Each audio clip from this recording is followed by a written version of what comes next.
Peace and blessings. Welcome back to the channel once again, where we talk all things health and healing from a holistic perspective. And today will be no different, my friend. Today, we're going to talk about 8 reasons why your body refuses, is reluctant to, says, hell no, I'm not letting it go, to that stubborn weight. I mean, the weight is so stubborn. It's as stubborn as that brown yellow toe that your uncle auntie got that won't go nowhere. Okay, if you got that kind of weight that just stubborn, it won't go anywhere. You've done everything in your mind right, and it still goes nowhere. You don't lose a pound. I mean, you go to the gym, you work out. Some days you do a 2 a day. You eat salads for a week, weight goes nowhere. I got just the thing for you. I'm going to explain why that weight is so stubborn and why it won't go anywhere. Okay, now you're probably one of these 8. Are there others? Yes, but when I work with people, and I've worked with people who've been 200 pounds overweight, 300 pounds overweight, some people who have 20 pounds that just won't go anywhere. And in many cases, one of these 8 were one of the reasons why they could not lose their weight. Okay, so hopefully this helps you on your journey. It has helped hundreds of people that I've worked with, so hopefully it'll help you as well too. So let's get directly into it today. Number 1, your insulin levels are elevated in your body. Okay, now here's the important thing. Your insulin levels can be elevated, but you don't have diabetes or even pre-diabetes. Okay, that's really important because a lot of people overlook this one because they're like, well, I don't have diabetes, I don't have pre-diabetes, I don't take insulin, so there's no way my insulin levels could be elevated. Well, you could be coming up as normal in terms of your blood sugars because your insulin levels are so high because your pancreas is putting out so much insulin that it's getting rid of that high level of blood sugar, so you never detect it. Okay, but that high level of insulin in your body is going to cause you to store fat. And the reason why is because insulin is a fat storage hormone. Okay, a lot of people are eating a lot of breads, carbs, sweet things, sugary beverages. This is elevating your insulin levels. Okay, again, you could be normal. You could go to your doctor and your doctor could say, man, your blood sugars look great, no diabetes, you're not pre-diabetic, your blood sugar looks great, it's 90. Okay, but your insulin levels could be high. Okay, and I tend to find that because when you look at the American sort of diet, it is chock full of refined carbohydrates and grains. Okay, and those things elevate the blood sugar, which causes the insulin levels to go up. When the insulin levels go up, again, you may not know that you have diabetes or pre-diabetes because your blood sugars look normal, but it's only because your insulin levels are elevated, and insulin causes you to store fat. You will not lose weight if your insulin levels are elevated. It is virtually impossible to lose weight when you have high levels of the insulin.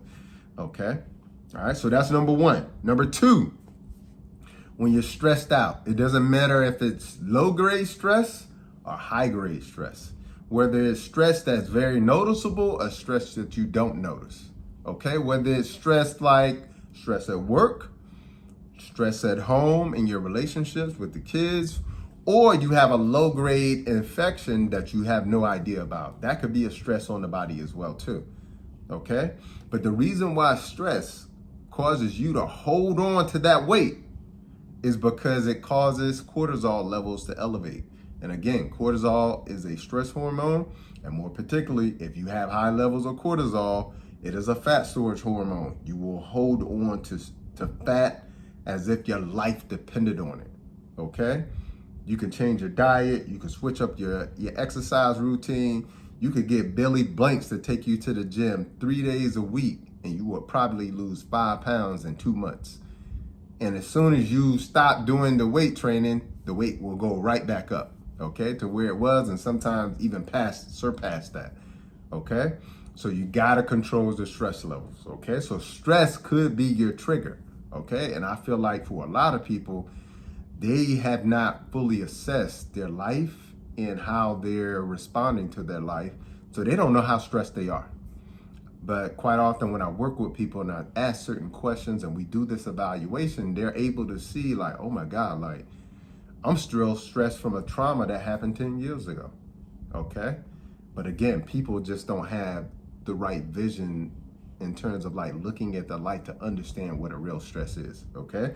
Being on the internet, stress, if you're wondering, like I got a friend who's always looking up things in politics, always looking up things that are going around globally. And there's nothing wrong with that, but they're always finding the things that are negative. Okay. If you only find things that are negative, then that could be a stress for somebody who's very empathetic and an empath. Okay. So hugely important. All right. Number 3, poor sleep. If you're not getting good quality sleep. Okay. Now, most people are aware, like when I ask most people who don't sleep well, if they sleep well, they will tell you like, no, I don't think I get good sleep. Okay.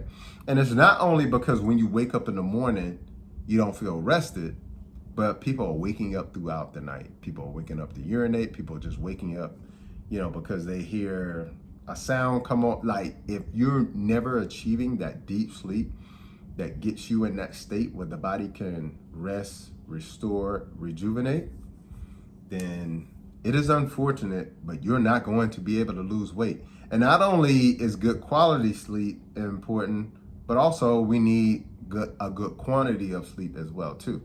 You need time for your body to be able to rest, restore, and rejuvenate. Okay. Now the reason why when you don't get good sleep, you end up not being able to lose weight, especially that stubborn belly fat, is because when you don't sleep properly, you increase in the hormone ghrelin.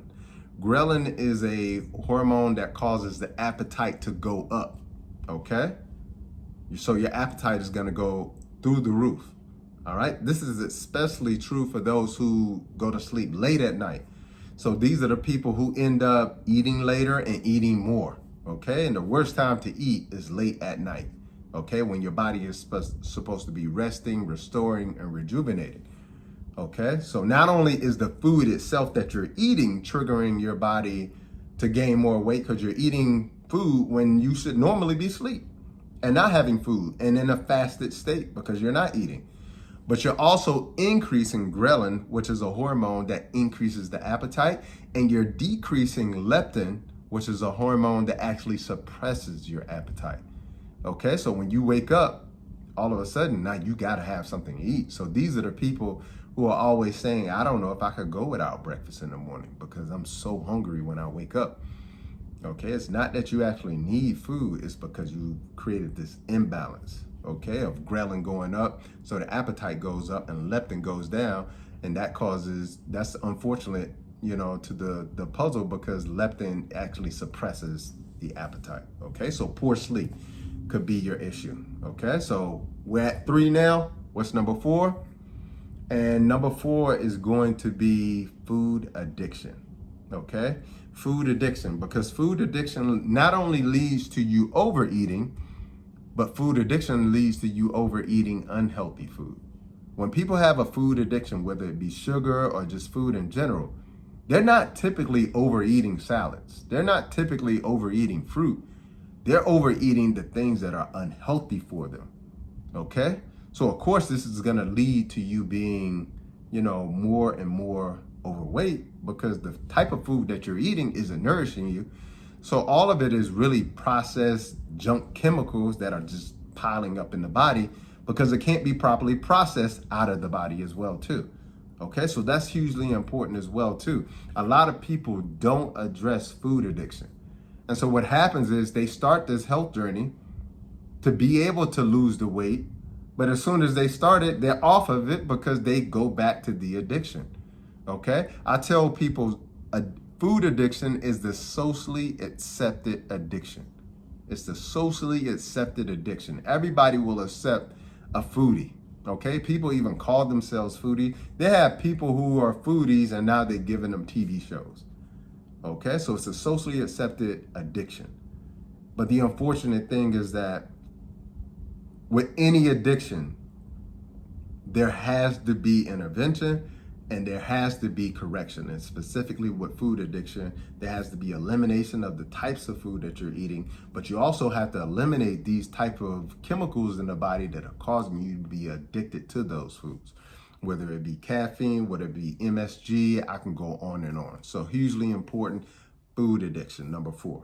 Number 5, and this was gonna be tricky, you're gonna think to yourself, what? Not eating enough. Okay, I meet a lot of people who are literally not only overweight, who are obese, and they don't eat a lot. I know that sounds crazy because we typically think about people who are obese as people who are constantly munching down food. But I meet people who are obese who are eating 1 meal a day and they're not even eating a lot of food. Okay, and it's important to know and understand that that could be a stress to the body, not eating enough. It could trigger the body to think, okay, there must be a famine out there. There's no food available.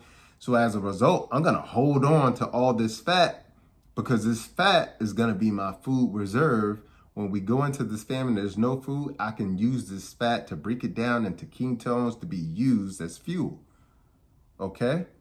So not eating enough, and especially not eating enough of nourishing foods.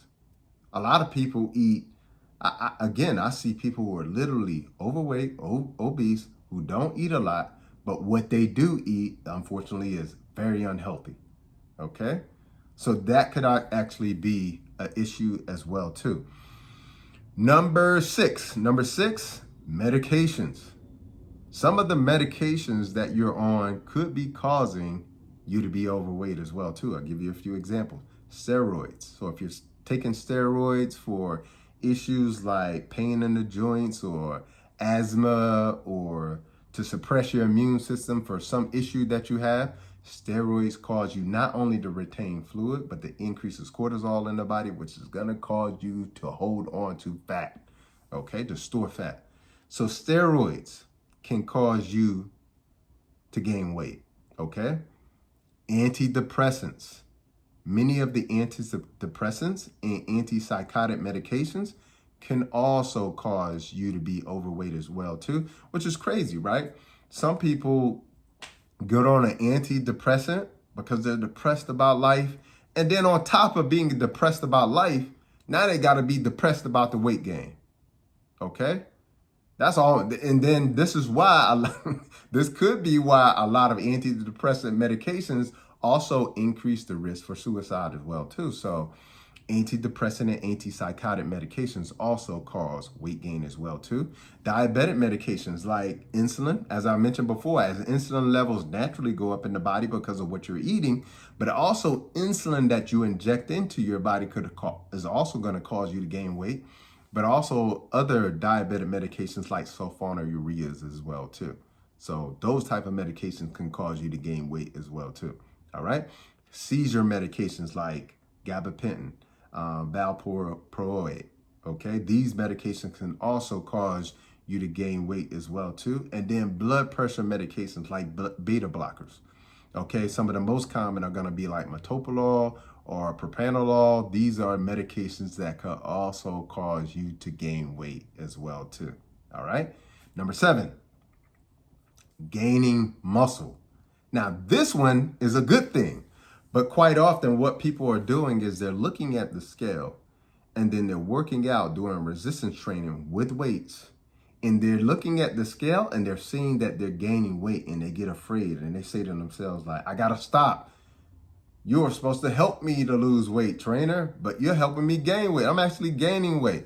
But what they don't understand is that you're gaining muscle, okay? And as you gain muscle is much heavier than actual fat, okay?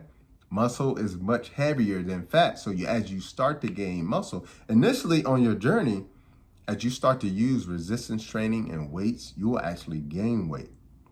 This is why I tell people for the first 60 days, you should not look at the scale. You should focus on the journey.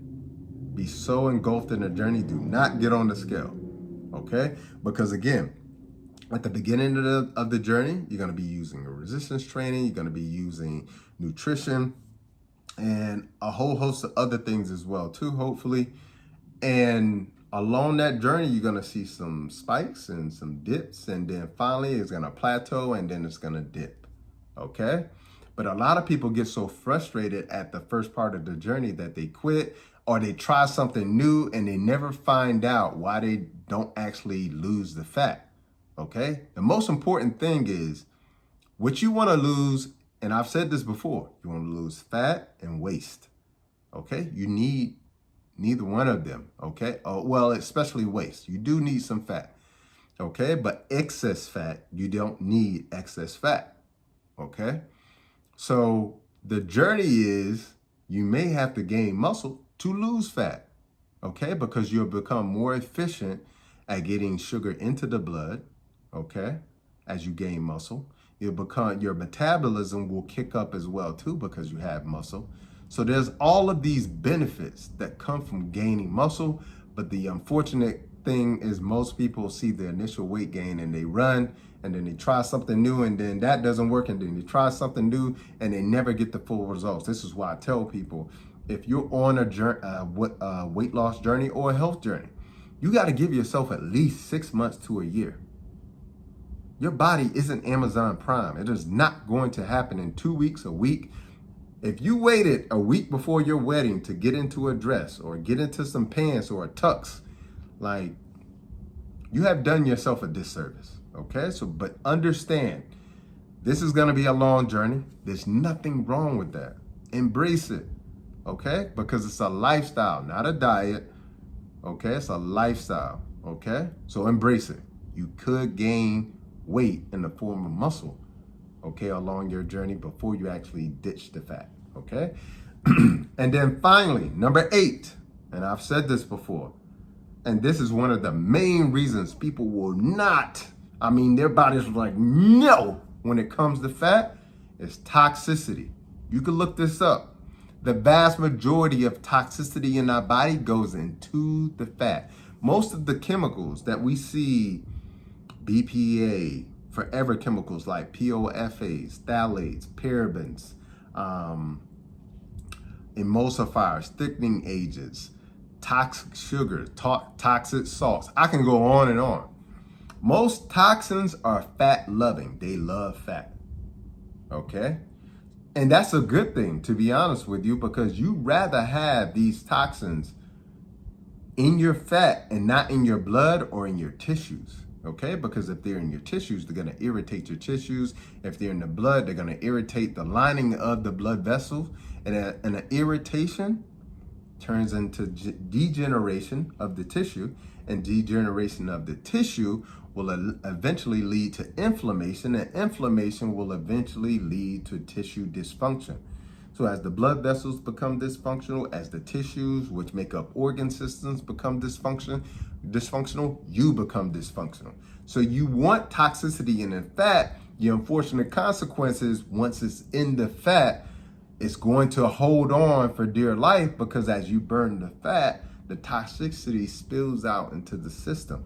And if the elimination channels aren't open, the what I call the detoxification elimination channels, if they're not open, your bowels, most people are constipated, your kidneys, removing uric acid, your skin, okay? Most people's skin is clogged up with acne and so forth, okay? Your lymphatic system, your liver, etc., etc. Most of these systems are clogged up. And if they are clogged up, the body is going to say, no, you're going to hold on to the fat and it's not going to burn. This is why it's so important. And I always explain this to people.